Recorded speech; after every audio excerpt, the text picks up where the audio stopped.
et igaüks on alustanud kuskilt pihta, ilma et neil mitte midagi oleks ja samamoodi mul ei olnud mitte mingeid kontakte, mitte midagi. Ma suutsin õnneks leida mõttekaaslased, kes olid huvitatud ka sama asja, sarnast asja tegema.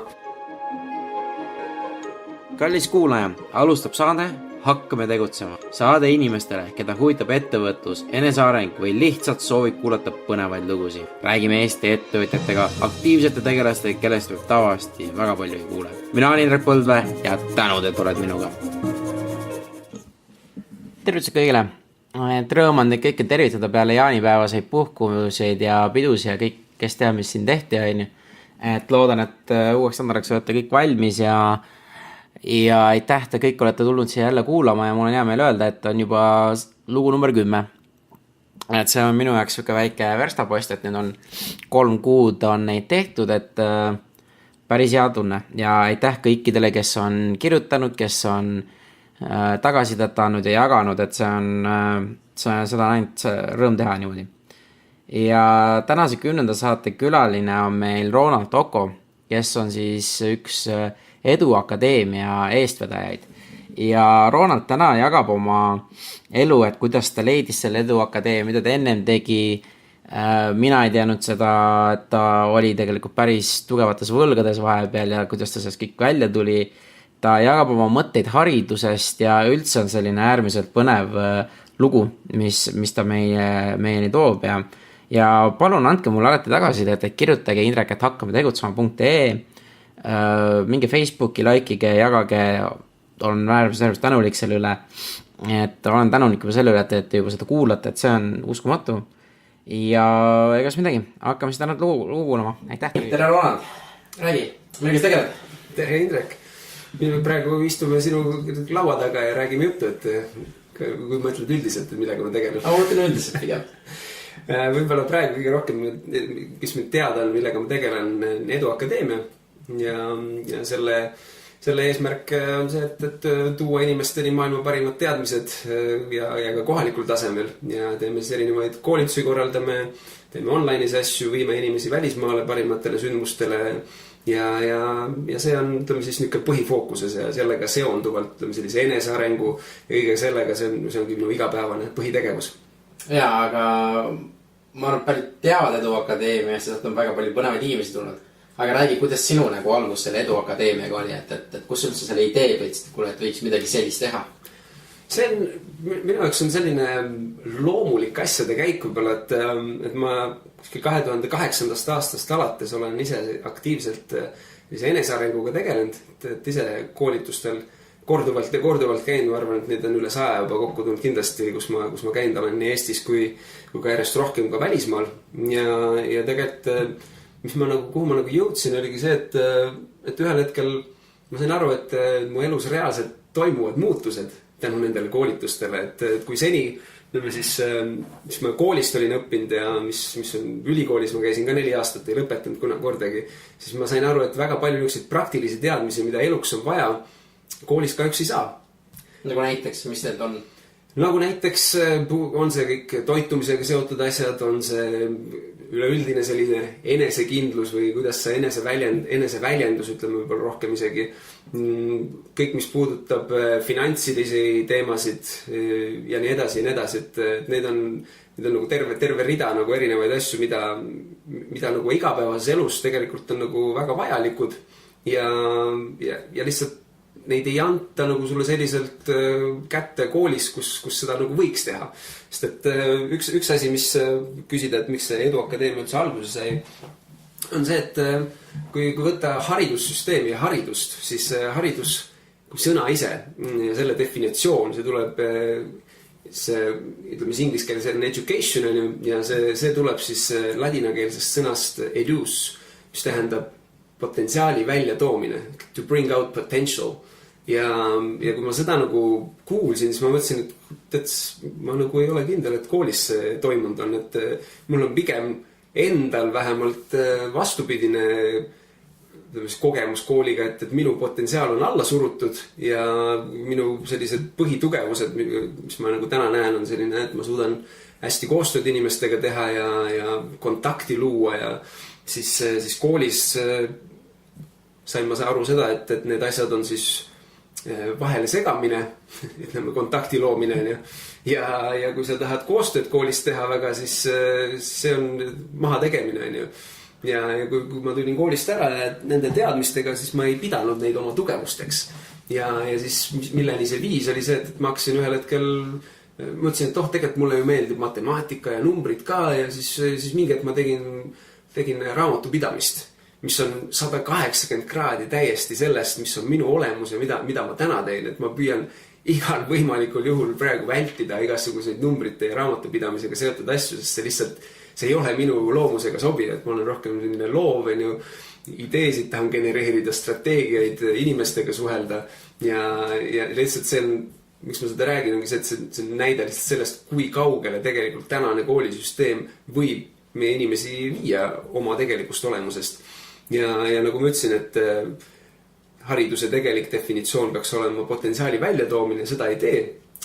Tänane koolisüsteem paraku minu arust piisavalt efektiivselt, siis see Eduakadeemia oli minu jaoks selline loomulik asjade käik, et sain ise hästi palju koolitusi käidud, oma elu erinevates aspektides sellised muutusid ellu toodud ja ühel hetkel siis tekkis selline võimalus, et mulle pakuti, et kuule, kas sa tahaksid Eestis midagi teha. Ja siis ma ütlesin, miks mitte ja sealt see nagu hakkas pihta. Aga kus sul endal nagu see kirg või nende koolituste vastu või see tekkis, et kus sul üldse mõte tuli, et kuule, et läheks koolitustele või arendaks ennast? Minu kõige esimene nagu selline eneseareng kokkupuude oli ilmselt läbi raamatu Rikas ja vaene, see Robert Kiyosakilt. Ja sealt nagu tekkis see, et niisugune teistsugune maailm on ka olemas kui 9-5 ja mis mulle juba tükk aega oli selline, et see ei mahu mulle pähe, et mina suudaks teha 40 aastat või rohkem sellist tööd ja siis minna pensionile, et see kuidagi lihtsalt ei mahtunud pähe ja siis see raamat oli minu jaoks nagu esimene, mis näitas, et kuule, et siin on mingi teistsugune maailm olemas ja näed, et keegi isegi õpetab selle kohta midagi. Ja siis ma läksin esimest korda natuke küll hiljem, aga läksin üks koht nagu Cashflow klubisse. Cashflow lauamäng on siis Robert Kiyosaki poolt loodud ja sealt hakkas nagu huvi sellise enesearengu teekonna vastu, et hakkasin järjest rohkem, et ma nägin, et asjad on võimalikud ja keegi näitab, kuidas see teekond sinna võimalike asjadeni on ja järjest rohkem hakkas mind köitma see maailm ja siis ma võin öelda, et tänaseks, et ma olen selline seminari sõltlane mõnes mõttes ühelt poolt, aga teine pool on see, et ma ka rakendan reaalselt neid asju, mis ma sealt õpin ja tänu sellele on väga-väga suured muutused. Ütleme nii, et ma olen väga erinev inimene sellest, kes ma olin 9-10 aastat tagasi, kui ma seda teekonda alustasin. Ja 10 aastat tagasi umbes siis 8-9-10 aastat tagasi alustasidki Eduakadeemiaga. Ja siis Eduakadeemia, siis sellest ma isegi ei osanud unistada, et ma võiks niisuguseid asju teha, et ühel päeval, et kui ma raamatut lugesin, siis ma ei osanud ette näha seda, et ma võiks siis oli 2007 lugesin raamatut ja et 2015, et ma ei oleks elu sees seda ette suutnud kujutada, et ma selle sama raamatu autori toome Eestisse ja teeme siis suure ürituse 2500 inimesega Saku Suurelis temaga ja et seda ma nagu ette sel hetkel ei kujutanud. Aga mis nagu toimus või mis nagu toimuma hakkas on see, et kuna selliseid ettevõtlusteadmisi ja neid hakkas järjest rohkem nagu ellu tulema, siis tekkis ka endal huvi ettevõtluse vastu. Ja esimene asi, mis ma nagu tegema hakkasin, kuna mulle väga hingelähedal on muusika, siis me hakkasime selles valdkonnas tegutsema ja lihtsalt võtsin ette polnud varem üldse üritusi korraldanud, aga võtsime ette, et davai teeme ühe muusikute laagri. Sest see oli paar suve järjest, mitmed suved järjest käinud erinevatel muusikafestivalidel ja siis oli, mis nagu tihti juhtus, oli see, et me olime kuskil seal telklaagris ja siis erinevad muusikud tulid sinna telklaagrisse kokku ja tekkis selline korralik jämmimine ja muusikute niuke koosolemine ja milleni see, mis me tihti nagu selle festivali käigus avastasin, see, et ma veetsin rohkem aega seal telklaagris kui lava ees muusikuid kuulata, siis mõtlesin, et aga miks me siis nagu maksame festivali raha ja tuleme kokku ja siis nagu seda festivali naudiga oleme laagris, et teeme siis juba selle laagri parem. ja see mõte nagu mõnda aega oli ja siis lõpuks võtsin julguse kokku, et davai teeme ära. Aga kus see julgus tuli? Et vaata, väga suur probleem ongi inimestel, ma ise arvan, et ma ei julge kuskilt alustada. see julgust, ma arvan, et sellel hetkel tuligi sellest, et ma olin lugenud juba mingid raamatuid, ma olin osalenud mingitel koolitustel ja ma nägin, et mõned teised inimesed on suutelised, on teinud seda, on seda Eestis teinud, ettevõtlusega alustanud ja pihta hakanud.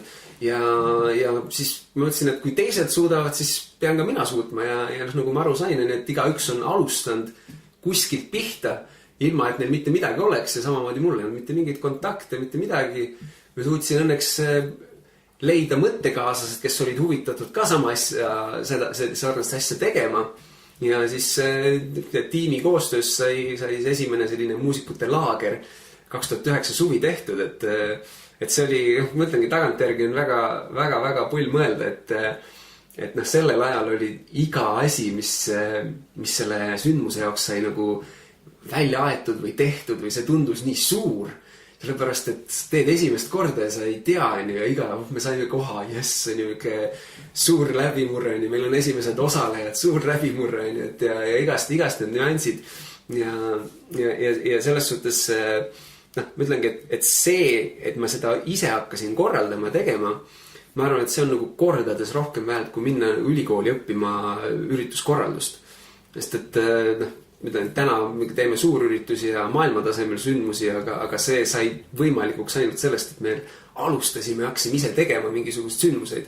Et siis küll muusika valdkonnas, aga paljud asjad on tegelikult sarnased. Aga sealt hakkas nagu edasi arenema, et kui see muusikuritus oli ära, kas siis hakkas mõte, et hakkaks konverentsi või neid tegema, kuidas see nagu sinna, kuidas see oli? See kohe ei tulnud see konverentsi asi, et ma küll jooksvalt, ütleme siis abistasin siin oma mõndasid tuttavaid, kes nagu korraldasid sündmusid ja midagi väiksemat viisin ise läbi ka.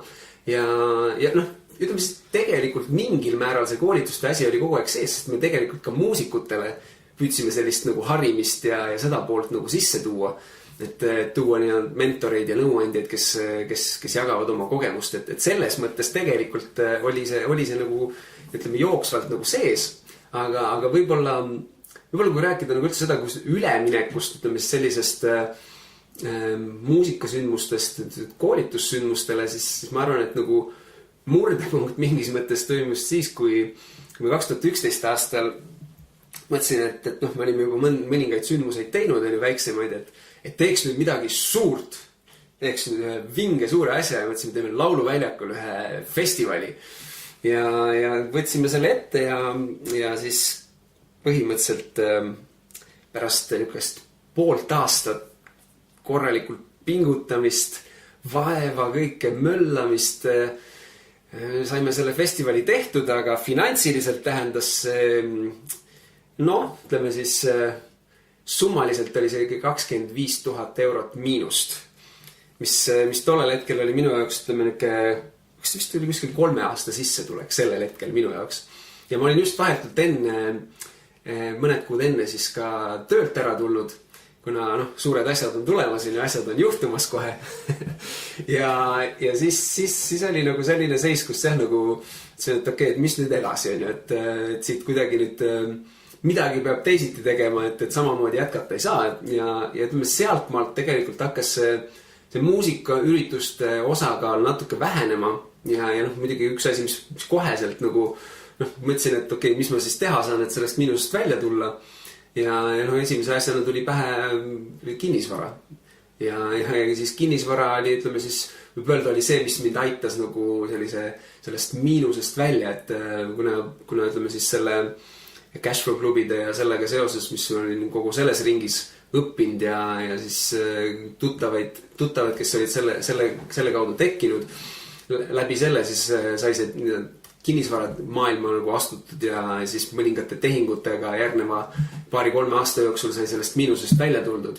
Oota, aga kuidas tekib inimesel mõte, et ma tegin ürituse ära, ma oleme 25 000 miinuses, ma olen kinnisvaraärisse, et okei, sul on mingi koolitused, aga et kas sul oli tõesti mõte, et ma tulen sealt nüüd puhtalt või et see aitab mul nagu arve ära maksta, sest ma kujutan ette see 25 000 euri miinus, see on ikkagi päris suur peavalu, millega kogu aeg nagu iga päev tegutseda. See on, ütleme nii, mul oli üks asi, mis natuke leevendas seda olukorda. Ja see oli see, et ma olin päranduseks saanud ühe korteri.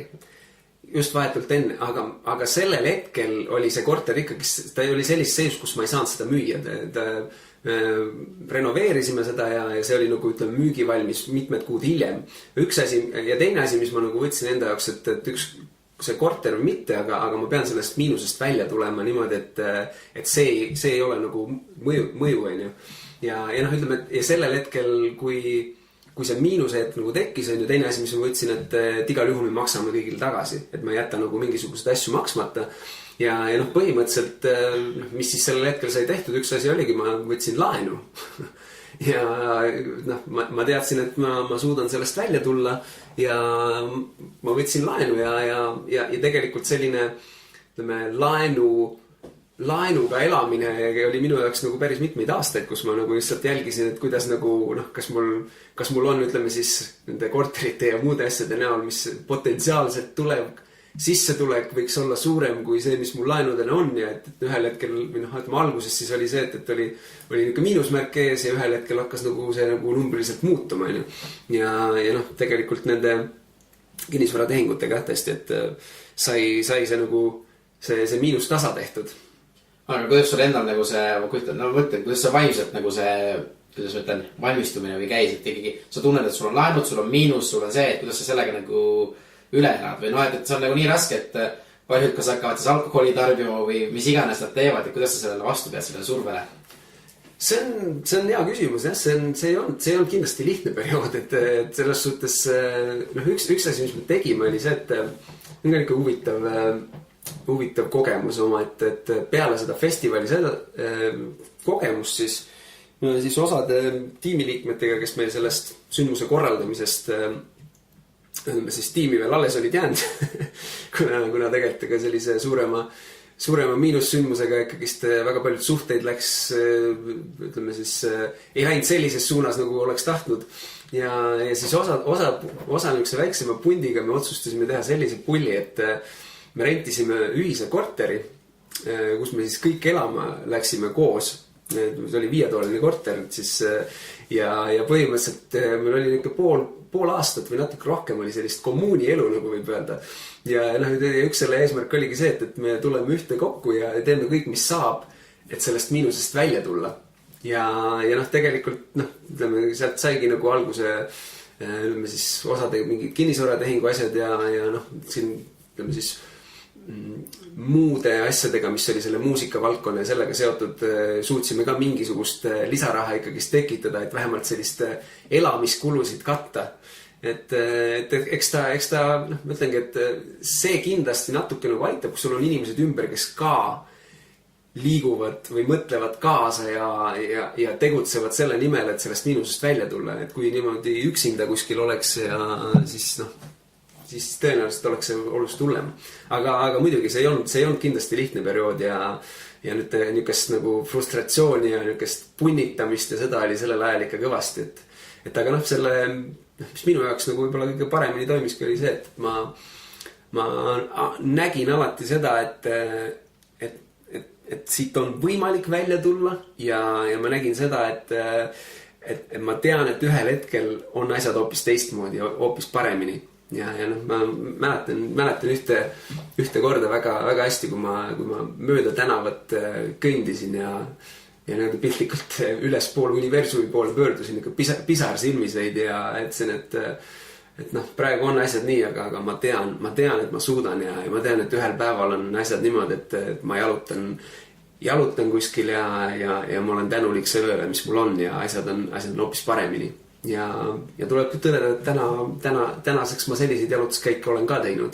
Nii et see kindlalt aitab, et sellesse lihtsalt uskuda ja et see iga selline asi on ajutine ja tegelikult täna, kui sel hetkel võis tunduda see nagu üks hullemaid asju, mis üldse juhtuda sai, siis täna ma ütlen seda, et see on parim, mis minuga juhtuda sai.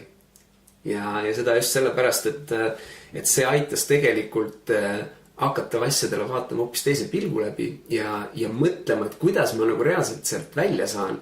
Ja tegelikult see, et ma sellele mõtlesin, sellele keskendusele, see aitas selleni jõuda, et ma sealt sain välja ja lõppkokkuvõttes on see, et kui sa oled juba suutnud sellised summad tagasi teenida, siis tähendab see seda, et sa suudad ka edaspidi teenida suuremaid summasid.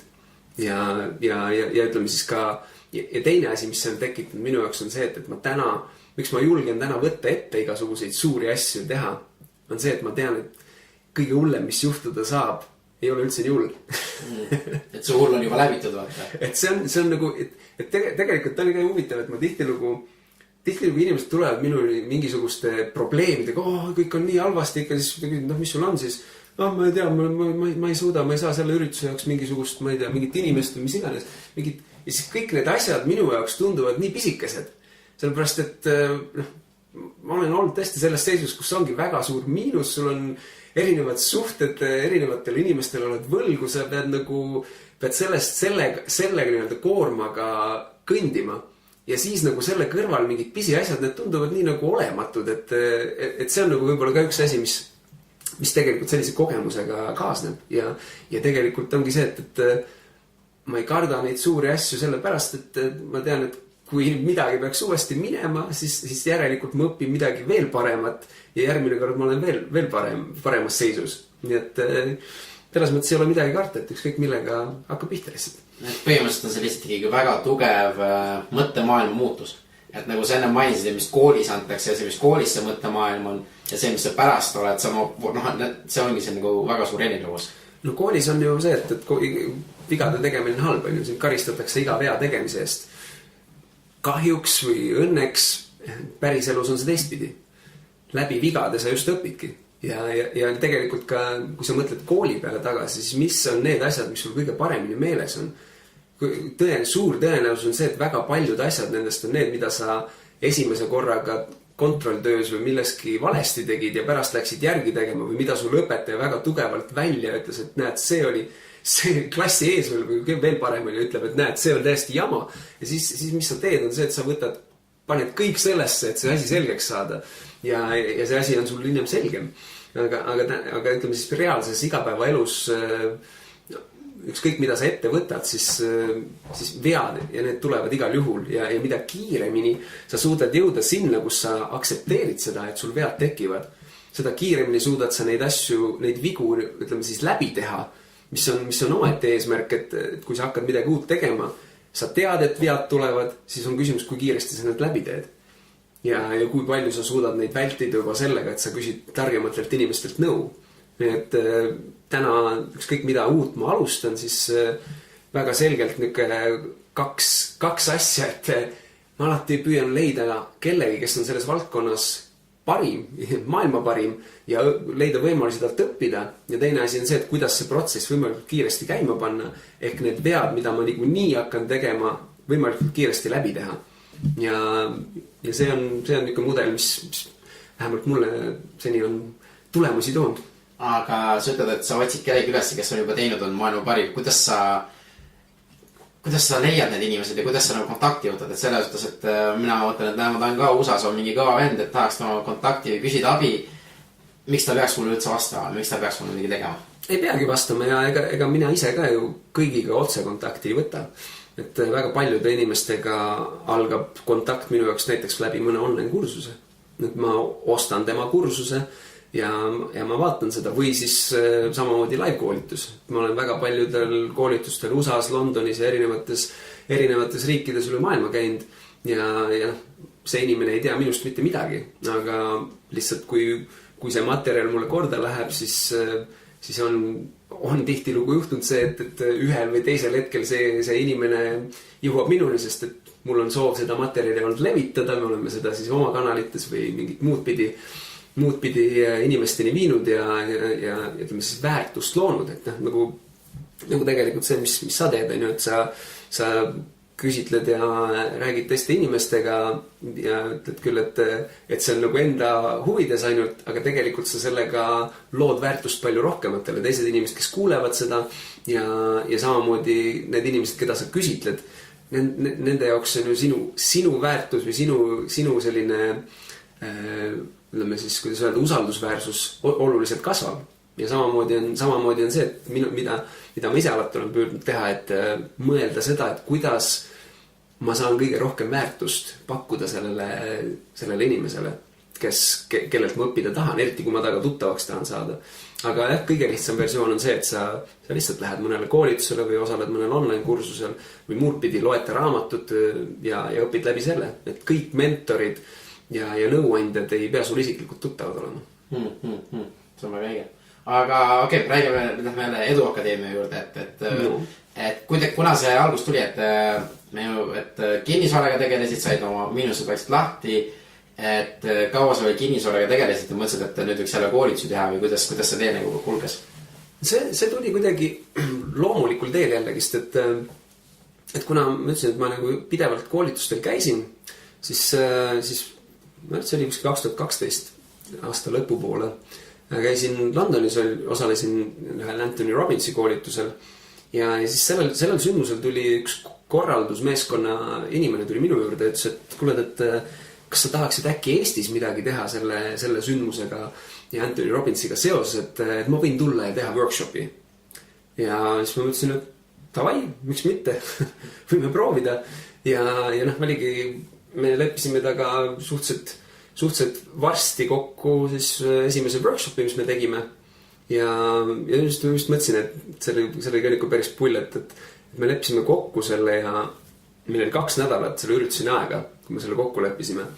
Ja selle 2 nädalaga siis me suutsime 140 inimest ruumi saada ja selle ära korraldada, mis oli väga, väga pull, sest et meil sellel hetkel omal ei olnud üldse kontaktibaasi. Et küll, kuna ma varasemalt tundsin mõningaid teisi inimesi, kes korraldasid sündmusi, siis nad olid õnneks valmis oma kontaktidele seda infot jagama. Ja siis me saime üks korraliku massi kokku ja tegime esimese sündmuse, tegime paari kuu pärast järgmise. Käisime sellel samal Robbinsi koolitusel Londonis väiksema Eesti grupiga. Ja siis sealt hakkas see asi võib-olla rohkem ja suuremalt edasi arenema, et selle sama Robbinsi järgmisele koolitusele me läksime juba 125 inimesega ja 4 eri riigist. Ehk et me tegime, et võib-olla Edu Akadeemiani me jõudsime tegelikult 1,5 aastat hiljem, kui see esimese workshopi tegime. Aga mis on võib-olla siit väike õppetund, mida nagu kasutada, igaüks saab rakendada. Et üks asi, mis me tegime, oligi see, et me tegime selle esimese sündmuse ja siis me tegime seda sama sündmust umbes 1,5 aastat, me ei teinud ühtegi muud asja. Ehk et me korraldasime neid Eestis mõningaid mingi aja tagant uuesti, aga ma leidsin ka välisriikidest partnereid, kellega seda sama sündmust korraldada. Ja me hoidsime fookust hästi tugevalt ühes kohas. Ja mis tähendas seda, et kui ma ütlesin, et järgmine aasta me läksime sinna Londonisse 125 inimesega, siis see fookus edasi aitas selleni, et aasta hiljem me läksime Londonisse 400 inimesega ja 8 eri riigist. Kus siis me leidsime igas riigis oli partner, kellega me neid samu workshop'e korraldasime nendes riikides, mis tutvustasid seda Londoni koolitust ja siis see 400 inimest tuli niimoodi kokku ja tegelikult mida me ka teistest riikidest ja näeme tihtilugu on see, et selline fookuse hajumine on väga suur, et me hoidsime fookust ühel sündmusel, aga samal ajal ma näen mitmeid niisuguseid seminari korraldusfirmasid just ka Eestist väljaspool, kes teevad, püüavad teha hästi palju asju korraga ja nad lõpetavad, mitmed neist on lõpetanud pankrotiga, sellepärast et neil läheb fookus paigast ära, nad tahavad teha erinevaid asju ja lõpuks nad ei tee midagi. Ja meil mis meil edu varem oligi, oli see, et hoidsime seda fookust ühel sündmusel, tegime neid eri riikides ja lõpuks see, kui me seda 400 inimest sinna viisime, siis sellest tulenevalt tekkis ka see, et meile pakuti ühel hetkel, et kuule, kas tahaks Robert Kiyosaki Eestisse, või tegelikult isegi öelda, et kas tahaks Baltikumida tuua. Siis ma ütlesin, muidugi tahaks, et võiks Eestis seda teha. Ja selleks ajaks oli siis, et Edu Akadeemia nime alt me tegutseme 2014. aasta sügisest. Et aga 1,5 aastat siis enne seda me tegime neid samu Unleash the Power Within workshop Eestis ja see oli sisust ainus sündmus, mida me tegime. Aga räägi mulle, kuidas sa nende workshopidega alustasid, et kas see tuli lihtsalt, et 140 inimest lihtsalt ei sama, me saime ja see teekond oli ta nagu sa teadsid sihti ja fookust ja kõike või ta läks ikka läbi keeldude ja vahepeal oli siuke pekki, miks ma seda teen tunne või kas oli siukseid asju või on? Ega selles suhtes ükski algus ülilihtsalt ei tule, et noh, see juba selles mõttes oli see, ma mäletan sellel, kui me seda sama workshopi tegime esimest, siis seesama päev lõppes mulle sellega, et ma olin üks korralikus palavikus ja järgmine päev koos esinejaga siin käisime ringi ja ma olin tõesti kõrge palavik oli. Et ühesõnaga see näitas, et see võttis läbi, on ju. Ja noh, ja ega noh, me tegime ju siis järgmise sündmuse ja ega see ei olnud nii lihtne, et nüüd kohe kõik rahvas on ju, jookseb, on ju. Lihtsalt üks asi, mis ma läbi selle nagu avastasin ja jõudsin, et selline turundustegevused ja turunduspool nagu, et see on nagu üks asi, mis mulle tegelikult meeldib.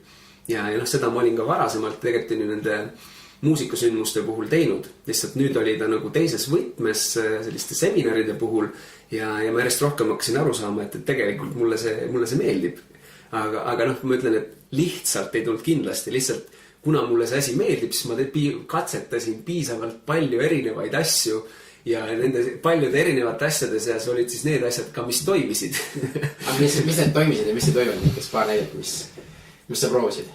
No üks asi, mis ma näiteks, noh, ütleme, kui sündmuste ja ürituste korraldamisel, mis tihtilugu ma näen, et mida paljud korraldajad ei tee või teevad valesti või ütleme siis ei ole valesti, aga ei too, miks tulemusi tule, on see, et tullakse koolituse või sündmuse infoga välja, et no nii, et näed selline asi, tulge ostke piletid.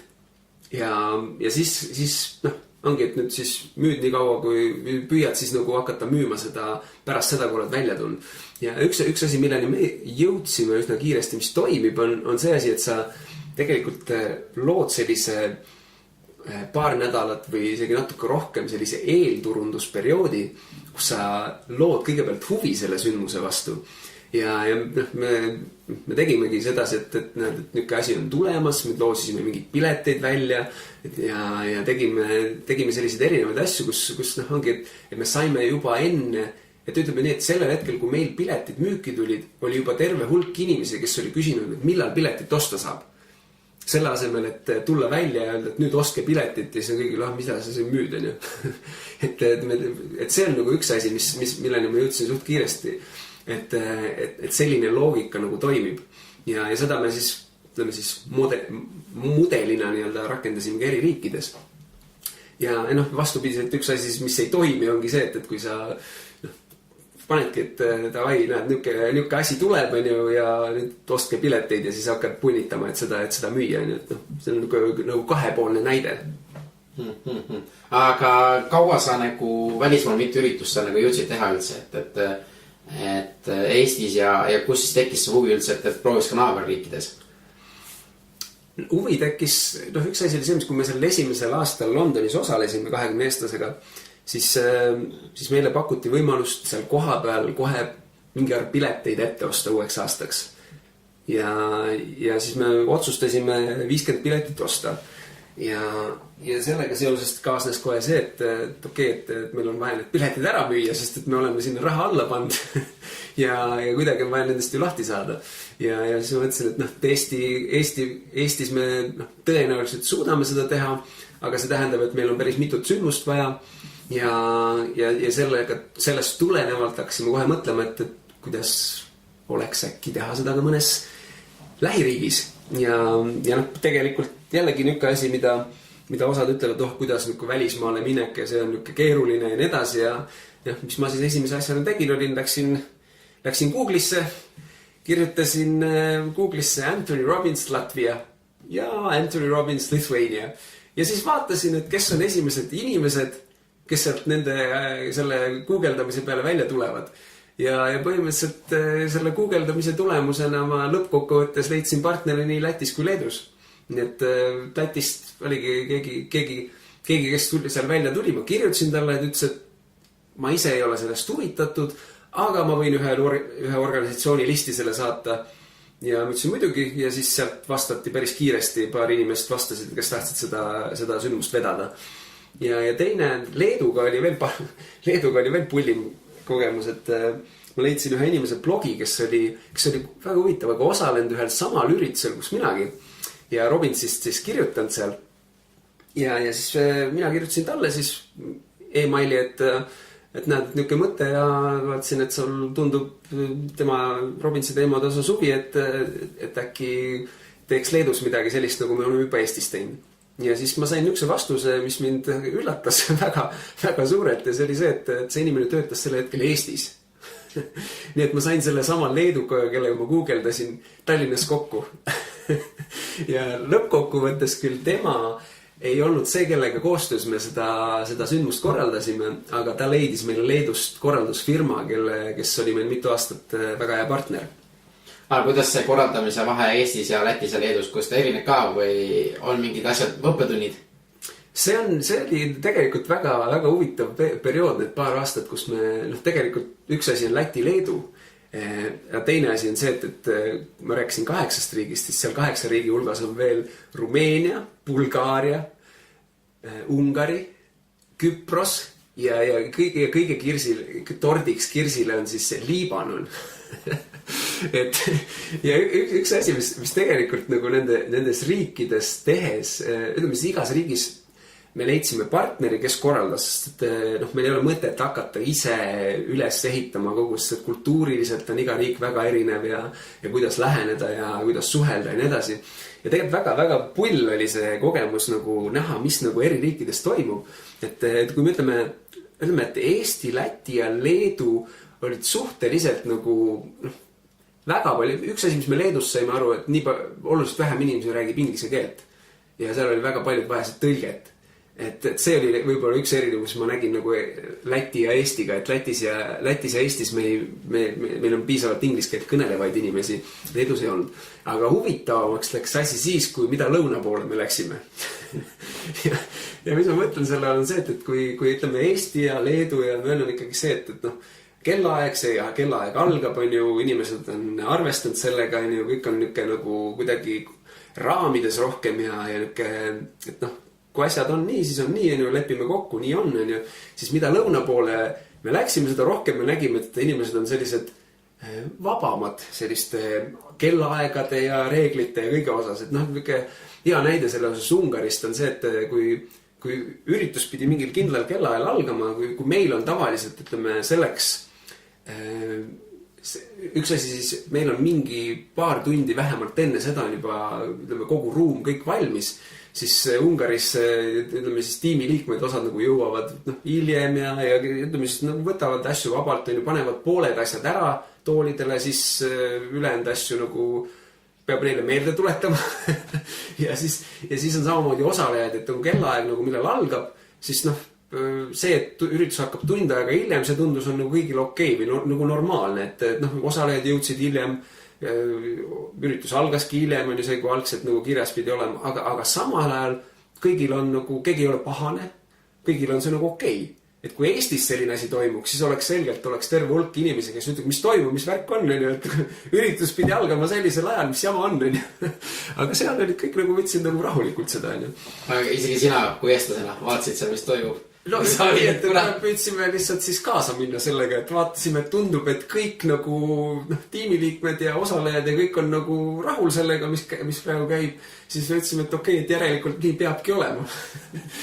Et selles suhtes jah, või siis Liibanonis näiteks on selline asi, et seal on normaalne näiteks, kui päeva jooksul 4 tärni hotellis paar korda läheb elekter ära. Et seal öeldi, et see on normaalne. Või siis, et poole esinemise pealt kukub lava kokku. Niimoodi, et esineja kukub maha ja tahvel talle peale ja nii edasi. Ta tuli küll väga hästi sellest välja, et see oli isegi ka niuke väike niuke õppetund jälle tuua eluliselt, et mis sa teed selles olukorras siis, kui sa oled esineja laval, sul on üle 100 inimesel saalis, sa keset esinemist kukud maha koos lavaga, sul kukub tahvel peale ja inimesed vaatavad niukse näoga, et kas see on nagu osa sellest sündmusest või midagi väga hullu nüüd juhtus. Ja see esineja tõusis püsti selle peale, ütles, et see on täpselt nagu elus, et juhtub igasuguseid asju, aga küsimus on nüüd see, et kas sa tõused püsti ja lähed edasi või sa jääd siia kompleinima halama või vinguma või ja läks seminariga edasi niimoodi, et nagu midagi poleks juhtunud ja inimesed olid väga rahul. Et see on tegelikult, kui niisugune väike õppetund tuua, siis see on niisugune asi, mida ma ka ise olen püüdnud võimalikult palju rakendada, et selliseid hetki, kus on see käega löömise tunne või et ma ei tea ikka, kuidas ma seda saan, et neid tuleb igal juhul. Et ärme hakka üldse ilustama, kui sa ettevõtlusega alustad või midagi teed, siis neid hetki tuleb igal juhul. Ja siis ongi küsimus see, et kas sa tõused püsti ja lähed edasi ja hoolimata sellest, mis iganes see seis on, tegutsed või jääd siis kellegile kaebama, et see oli tema süü või mis iganes, vahet ei ole, kelle süü see oli, et see asi on nii nagu on, sina saad teha seda, et sina saad minna edasi ja asjad juhtuma panna nii nagu sa tahad. Aga kuidas sa seda meelemuutust just tehegi? Ma arvan, see ongi paljude teestest just ongi see meelemuutus, et nii kerge on ju vinguda ja hakata töötama, süüdistama teisi ja siis jäädagi sinna lõksu. Ja kuidas saad võiks välja tulla? Mul on väga lihtne 3-sõnaline nõuanne selle jaoks. Ära tee seda! Selles suhtes see on võib-olla üks asi, mis ma jälle ise tunnen, et sellise kogu niisuguse enesearengu ja selle nagu roll tuleb mängu, et kui sa käid sellistel koolitustel ja näed teiste edukate inimeste selliseid nõuandeid ja mõtteid ja kuidas nad on jõudnud sinna, kus nad on jõudnud, siis väga suured muutused toimuvadki just mõttetasandil. Ja see, kuidas sa asjadesse suhtud, kuidas sa nende peale mõtled, sest ma ise olin ka kunagi selline inimene, kes nagu midagi juhtub mu elus, siis keegi teine on süüdi, et miks ta mulle nii tegi või miks see asi minuga nüüd juhtus. Ja see on täiesti normaalne ja loomulik inimese nagu selline olek, lihtsalt see, kui sa tahad edukaks saada, kui sa tahad jõuda nende asjadeni, kus sa saad teha neid asju, mis sulle päriselt meeldivad ja olla nende juures siis õnnelik ja et need asjad jõuavad nende tulemusteni, mis sa soovid, siis on väga oluline jõuda ka selleni, et sa muudad oma mõtlemist enne, kui sa nende tee poole liigud, sest et see mõttetasandi muutus peab tulema enne ja siis tulevad tulemused järgi. Et tihtilugu inimesed tahavad vastupidi, et kui ma saan palju raha, siis ma hakkan käituma niimoodi ja siis ma teen selliseid asju ja siis ma olen selline inimene. Aga reaalsus on see, et see on täpselt vastupidi. Et ütleme siis näide elust, kuidas see ei toimi, on see, et need inimesed, kes saavad korraga palju raha, aga ei ole selleks valmis, näiteks loteriivõitjad, siis statistika on väga karm, mis väga paljude nendega juhtub. Paar aastat, mõned aastad hiljem, väga suur hulk nendest on kas samas seisus rahaliselt tagasi, nagu nad olid enne loteriivõitu, või mis veel hullem väga paljudega juhtub, on see, et nad on veel hullemas miinuses, sellepärast, et nad on suutnud kogu oma raha ära kulutada ja lisaks võtta endale igakuiselt kulusid, kohustusi, mis tähendab seda, et neil on raha otsas, aga igakuised kulutused on märkimisväärselt suuremad kui varem. Ehk et see mudel ei toimi. Ehk et peab nagu kõigepealt olema selline nagu need inimesed, kes on edukaks saanud. Ja mis ma sellele mõtlen ongi, et sa saad aru, kuidas need inimesed suhtuvad asjadesse, kuidas nad mõtlevad, kuidas nad räägivad, mis on see keelekasutus, mis on nende sellised harjumused, mida nad igapäevaselt teevad. Ja kui sa oled selline, et käitud selliselt ja tegutsed järgmisena teed sarnaseid tegevusi, mis need inimesed teevad. Ja siinkohal on see koht, kus see ei tähenda seda, et sa vaatad, et keegi on rikas ja ta sõidab ägeda autoga ja tal on äge maja, sa lähed ostad need asjad. Ei, ma ei mõtle seda. Ma mõtlen siinkohal seda, et on mingisugused asjad, mis viisil need inimesed suhtlevad, kuidas nad kasutavad, enamus nendest räägib positiivselt, nad suhtuvad teistesse positiivselt, nad ei lase seesama, millest meil see jutt algas, et kuidas sa suhtud mingitesse negatiivsetesse sündmustesse ja nii edasi, et see on kõik su enda mõttetasandil kinni, aga seda on võimalik muuta. Ja kui sa oled ja käitud selliselt, nagu ühes või teises valdkonnas edu saavutanud inimesed ja mida rohkem ja mida kauem sa seda teed, seda suurem on tõenäosus, et sa lõpuks jõuad ka sinna. Ja see on nagu see viis või see tee, kuidas pidi see asi tegelikult toimib, et see ei toimi niipidi, et sulle siis, kui ma saan selle, siis ma hakkan nii tegema ja siis ma olen selline. Et see ei toimib see, et sa oled selline, teed nii ja siis sa saad seda. Ja, aga ma uurin, me oleme päris palju edust ja sellest rääkinud, et mis edu sinu jaoks tähendab? Minu jaoks tähendab edu seda, et kui palju sa igapäevaselt tehes neid asju, mida sa teed, oled õnnelik. Ja tihtilugu meie käest öeldakse, aga see eduvärk on ju, et mingisugune peab pappi olema ja üldse, aga ma ei taha üldse raha. No mind ei huvita. Sul ei peagi raha olema, aga küsimus on see, kas sa oled õnnelik tehes neid asju, mida sa täna teed. Ja paraku reaalsus väga suure osa inimeste jaoks täna on see, et ei ole. Ja nüüd on see küsimus, et mis sa sellega peale hakkad, kas sa virised, kas sa nurised selle üle ja kurdad, kaebad kellegi teise peale või sa võtad midagi selle osas ette. Ja see on nagu see, mida me Eduakadeemiaga püüame teha, et eri eluvaldkondades tuua võimalusi ennast arendada ja mis aitab sul olla parem ja tegutseda parematel viisidel ja siis jõuda sinna, kus sa tegelikult soovid ja olla õnnelikum igapäevaselt tehes neid asju, mida sa teed ja ehk siis ühtlasi ka edukam. Et see on nagu see viis, kuidas me ise nagu edu tegelikult defineerime. Et mida õnnelikum sa oled, seda edukum sa oled. Väga hea. Räägi nüüd, ma tean ise, et Eduakadeemiat korraldate juba nagu päris suuri üritusi, toote päris maailmakuulsik üles, et mis on sinu nagu nii-öelda eelmise aasta õppetund olnud? Millest sa mõtled, et see oli vajalik? Eelmise aasta kõige suurem õppetund? Jah. Hea küsimus. Ma arvan, et üks asi on see, et mul need õppetunde on nagu pidevalt, sest ma õpin järjest mingitest asjadest, aga eelmine aasta, ma arvan, et üks asi, mis mulle tegelikult nüüd on kohale jõudnud kuidagi rohkem on just see, et õppida nautima seda protsessi sellest, kus sa oled, sinna, kus sa jõuda tahad. Ja mis ma selle mõtlen on see, et vaata, ma võin natuke pikemaks minna selle vastusega. Et üks asi, mis kui sa mõtled loodusest, ma toon sulle näite, on see, et vaata, kui tõugust saab liblikas, siis see on protsess, on ju, transformatsiooni protsess ja nüüd on nagu see koht, kui sa näiteks selle tõugu aitad kookonist välja niimoodi, et mõtled, näe, vaata, ma aitan ta välja, siis ta saab lendama, on liblikas ja näge elu, on ju. Siis tegelikult, mis sa teed, on see, et sa võtad ta elu ära, sa tapad ta ära, sest ta tiivad ei ole piisavalt tugevad, et ise lennata.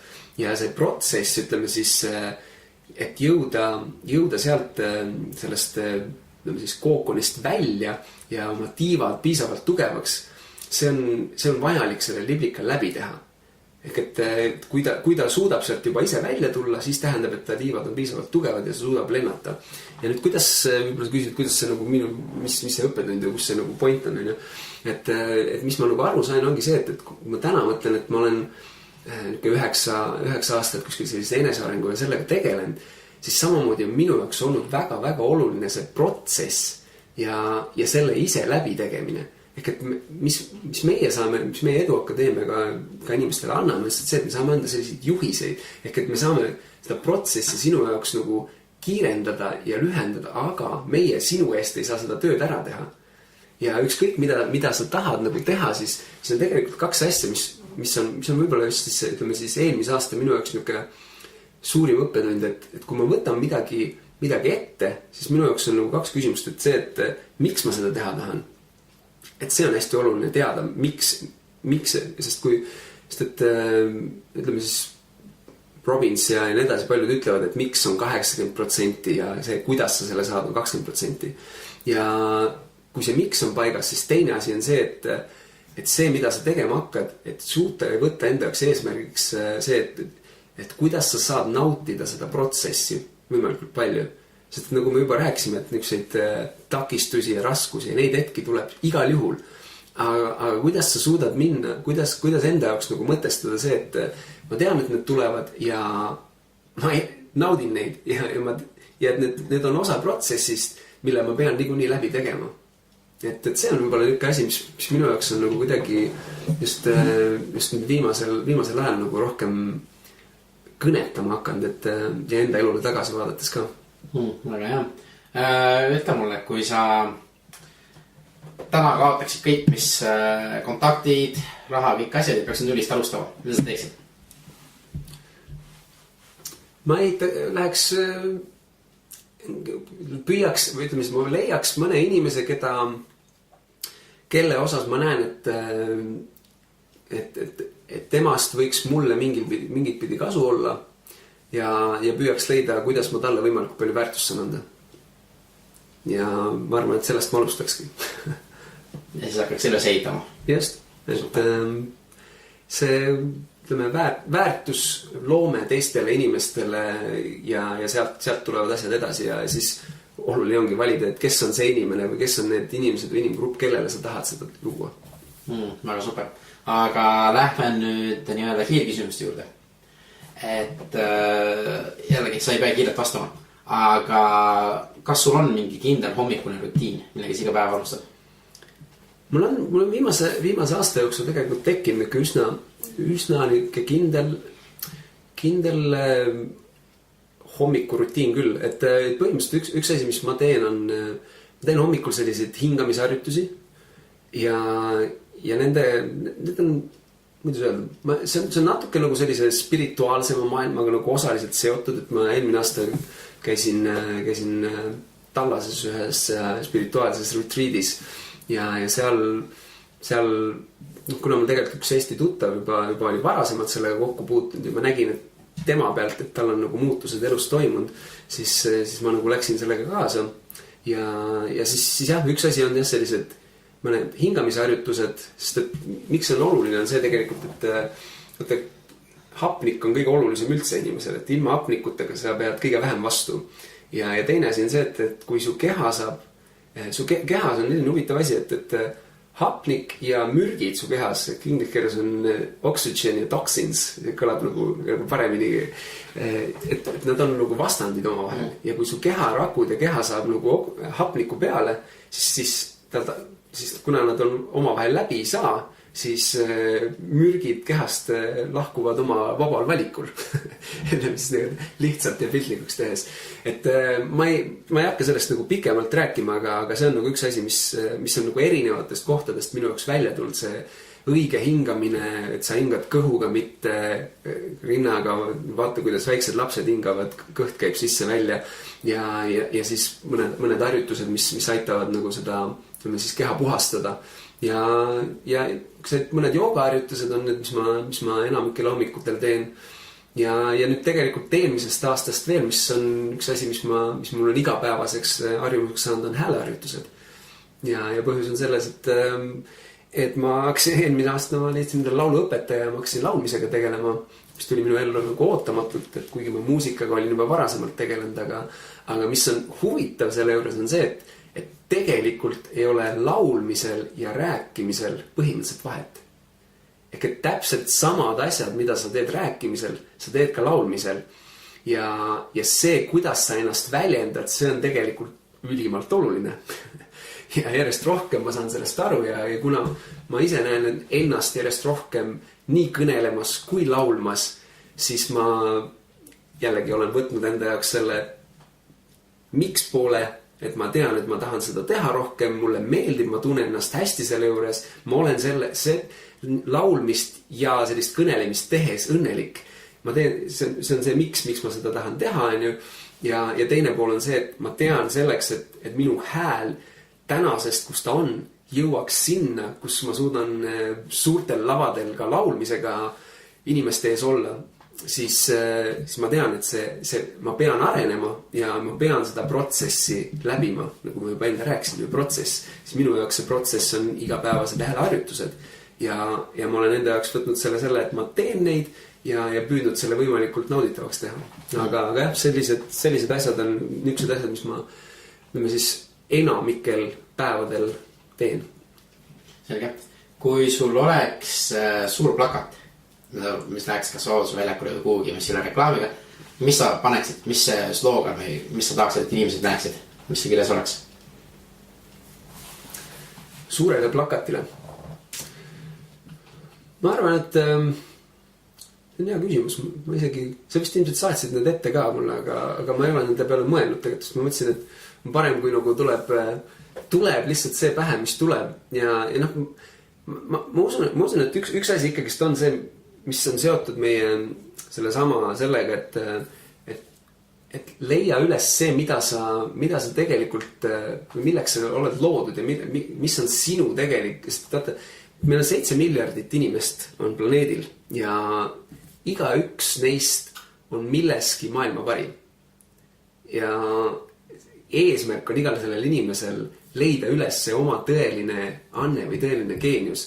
Et kui sa tänaseks veel ei tea, võib-olla plakat, et kui sa täna ei tea, mis sind õnnelikuks teeb, siis otsi see üles ja otsi see üles ja siis võta seda kui kingitust, mis sa oled saanud ja siis kingi seda võimalikult paljudele inimestele. Midagi sellist. Kuidas, ma arvan, et sa tean seda küsimust vastust, aga kuidas sa suutad nagu mentorlusega on ja kas ise ka oled mentor? Suhe on väga hea. Selles mõttes, et nagu ma ütlesin, et täna ma ei tee praktiliselt ühtegi asja, eriti midagi suuremat. Selliselt, et ma ei küsi kelleltki nõu. Et alati, kui on midagi uut, mida ma pole varem teinud ja mis on ettevõtluse ja selle poolega seotud, siis ma ühel või teisel juhul ma leian need inimesed, kellelt nõu küsida. Et selles mõttes kindlasti, et ma mentorlusega ise ma ütleme siis pigem täna nagu vähe tegelenud, et ühest küljest huvitav on see, et mult on seda küsitud ja mingitele inimestele ma olen seda ka nagu võimaldanud, aga tihtilugu on see, et need inimesed nagu nad kaovad ise ära. ja see on nagu üks asi, mis ma ise näen, et kui ma olen kellegi enda jaoks mentoriks võtnud ja teda nõusse saanud seda tegema, siis ma ikkagist ka seda võimalust kasutan ja küsin ta käest nõu. Et selles suhtes need inimesed, kes on vähegi edukad ja kes on täna selles seisus, kus nad ei pea muretsema oma igapäevaste sissetulekute ja kõige selle pärast, siis paljudel neist on ka üsna palju vaba aega. Et nad küll ei näita seda välja, aga tegelikult kuna enamik nendest on ka ise selles seisus olnud, kus nad ei tea, kust alustada, kus neil ei ole kontakti ja nii edasi, siis väga paljud neist on valmis seda tegema. Nii et selles mõttes ei tasu karta kellegi poole selle pöörduda. Ja teine asi on see, et ei tasu ka karta seda, et keegi ütleb ei. Sellepärast, et Jack Canfieldi teeme just Eestis maailma, Eestis vähe tuntud, aga USA's väga tuntud tegija ütles, et selle ei koha pealt on see, et kui sa küsid kellelgi ja keegi ütleb ei, siis tegelikult sa oled täpselt samas seisus, nagu sa olid enne. Sul ei ole midagi halvemaks läinud. Ja ainus asi, mis sul saab ainult paremaks minna, sest kui keegi ütleb jah, siis on parem. Aga sul ei tasu karta seda, et keegi ütleb ära, et ma ei hakka su mentoriks. Ja kusjuures see on niisugune huvitav asi, mida mul on endal korduvalt olnud seda, et mul on ära öeldud, aga tihtilugu ma olen aru saanud sellest, et see on väga hea, et ta ütles. Sellepärast, et vahest ma olen läinud nende inimeste juurde, kes tegutsevad võib-olla sellises valdkonnas või teevad selliseid asju, mis ei ole tegelikult minu nagu selline tugevam huvi või et nad teevad küll midagi ettevõtlusega seotult, millest ma võiks midagi saada, aga palju parem on see, et kui sa leiad mentoriks sellise inimese, kellega sul on juba ühised huvid. Et siin lihtsalt hea näide tuua on see, et meie Edu Akadeemial on täna 3 osanikku ja üks neist on Kaido Sõmer, kes on ka niisuguse ettevõtte nagu lukuekspert, asutaja ja tal on üle 20 aasta ettevõtluses kogemust ja nii edasi. Ja kunagi ma pöördusin tema poole, võiksid mulle mentoriks hakata. Aga enne kui ma seda tegin, oli see, et ma nägin teda nii mõnelgi seminaril osalemas, mis tähendas, et ma sain aru, et meil on mingi ühine huvi ja ma teadsin, et ta on osalenud ka mingitel sündmustel Ameerikas. Ehk et ta on sellist tüüpi sündmuste eest huvitatud ja siis, kui me temaga ükskord kokku saime, siis ma tegelikult sel korral isegi ei küsinud seda, et hakka mentoriks. Aga ma sain aru, et meil on ühiseid huvisid on üksjagu. Ja siis ühel hetkel jõudis sellele, kus ma küsisin, et tuled, et äkki sa oled valmis mulle mentor olemas. Ta oli nõus ja tänaseks on see jõudnud sinna, kus me oleme ühise ettevõtte loonud. Et selles suhtes tasub vaadata neid inimesi, kes ühest poolt tegelevad millegi sarnasega või selle samaga, mida sa teha tahad. Ja teiseks ka see siis on ju, et mis on, kas teil on ühiseid huvisid, kas teil on ühiseid vaateid, sest et nii nagu sinu jaoks on see atraktiivsem selle mentori juures, nii on ka vastupidi. Väga huvitav. Räägi, mis on üks asi, mida sa meie kuulajate, näiteks kui nad mitte midagi siit saates täna ei õpinud, aga näiteks, et võiksid tegema hakata kohe, et oma kas siis elu muuta, vahet ei ole, mis eluetapis nad on või mida nad võiksid hakata tegema? No sinu podcasti nimi just hakka tegutsema.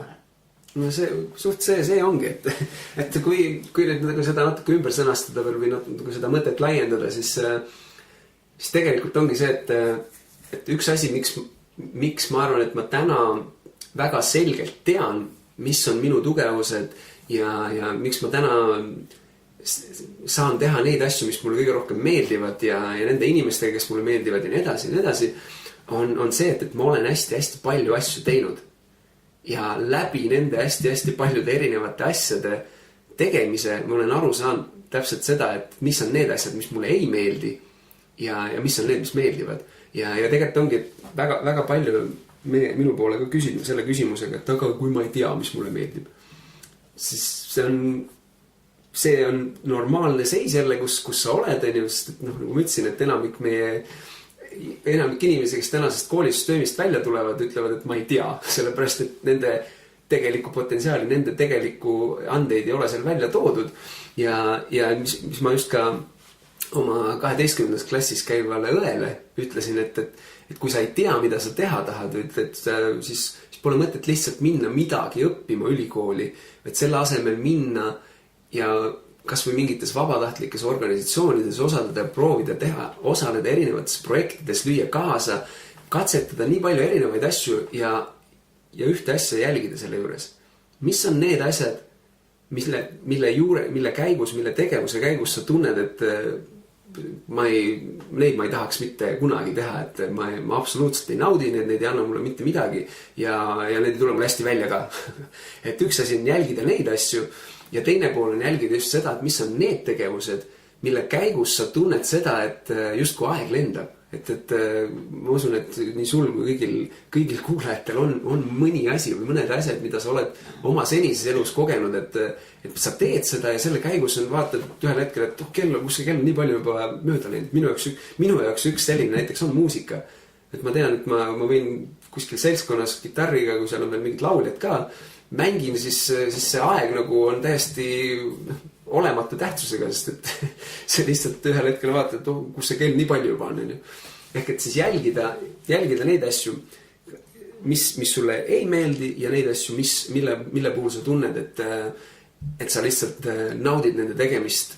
Ja nüüd on järgmine küsimus, on siis see, kuidas sa saad neid asju, mida sa naudid, teha rohkem. Ja see on juba eraldi küsimus, aga alustada, kui sa ei tea, mida teha, siis alusta sellest, tee palju asju, võta osa, võta ette, katseta ja filtreeri, ütleme siis neid asju, mis sulle meeldi ja neid, mis sulle meeldivad ja korda lähevad. Ja siis järgmine samm, kuidas teha neid rohkem, neid asju, mis sulle meeldivad. Sest täna on see, mida ma ka nii Eduakadeemia kui muude ettevõtmiste puhul, mis ma teen, ma teen suures osas ainult neid asju, milles ma olen ülihea, mis mulle endale meeldivad ja ülejäänud rollid, ülejäänud asjad on antud nendele inimestele, kes naudivad nende tegevusi. Sest et see on ka niisugune väike väga huvitav asi, et ära võtta teistelt võimalust ära teha seda, mida nemad armastavad sel ajal, kui sa teed ise neid asju selliselt, et sa ise tunned halvasti. Ehk et iga asja jaoks, mida sina vihkad või mis sulle ei meeldi, on olemas mõni inimene, kes seda tegemist armastab. Nii et anna nendele inimestele see võimalus ja tee ise neid asju, mis sulle meeldivad. Väga hea point. Ja viimaseks ma uurin, et kuidas mina või meie kuulajad sulle abiks saavad olla? Väärtust tuua? ma arvan, et üks asi selle puhul on see, et kuidas, kuna meil on meie nii-öelda laiem missioon ja see on tegelikult on see, et nagu ma ütlesin, et inimesed tooksid välja oma tegeliku potentsiaali ja me tahame seda võimalikult paljudele inimestel aidata teha ja tegelikult esimene samm, mida sa saad teha selle osas on see, et tee ise selliseid asju, mis inspireerivad sind. Ja mis ma mõtlen selle on see, et kui sa teed selliseid asju, mis sind inspireerivad, siis sa oled ise motiveeritum rohkem ja sa tahad teha midagi veel ja veel. Ja selle käigus sa tõenäoliselt oled märkimisväärselt õnnelikum, sa näed rõõmsam välja. Ja läbi selle sa mõjutad kõiki teisi inimesi enda ümber, sest nemad hakkavad vaatama küsima, et kuule, mis sa teinud oled? Kuidas sa muutnud oled ennast? Nii et kõige parem viis, kuidas sa mind ja meid aidata saad, on see, et sa aitad ise ennast, tehes neid asju, mis inspireerivad sind ennast.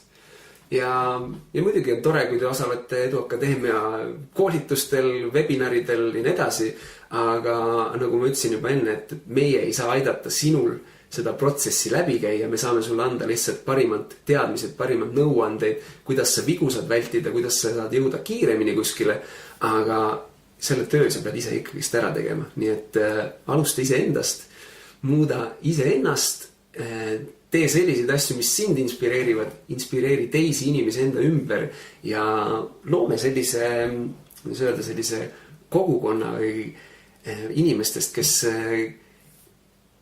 kes hoolitsevad enda eest, muudavad ennast ja läbi selle kogu kõiki inimesi enda ümber, nii Eestis ja miks mitte siis ka väljaspool. Super, aitäh Roland! Aitäh! See oli siis 10. saade. Aitäh Rolandile, kes tuli oma lugu jagama ja kui aus olla, siis ma ise olin ka üllatunud sellest loost, et see oli väga-väga põnev. Ja see, et ta elus selliseid asju juhtus, ei oleks, tore, et ta jagas, tore, et ta neist välja tuli ja nagu ta ise ütles, neid kogemusi oli vaja selleks, et kes ta täna on. Ja kõik see on nagu äärmiselt motiveeriv, inspireeriv ja kui ta haridusest ja kõigest rääkis, et ma loodan, et inimesed õppisite ka sellest väga palju, saite mõtteid ja kindlasti jagage neid inimestele, kellele te tunnete, kes vajaks mingi motivatsiooni, inspiratsiooni või uusi mõtteid. Et rohkem infot leiate te hakkametegutsema.ee kodulehelt, vaadake ka mu blogi ja pange sinna kommentaare, jagage, mõelge. Kui teil on endal mõni ettepanek, kes võiks siia saatesse tulla oma lugu rääkima, kas on ettevõtja, ettevõtlik inimene või mis iganes, et andke mulle teada, sest näiteks enamus minu saatekülalised, kui ma olen neid oma siia saatesse kutsunud, siis nemad ütlevad, mis mul ei ole mingit lugu rääkida ja siis pajatavad sellise loo, et mis on uskumatu.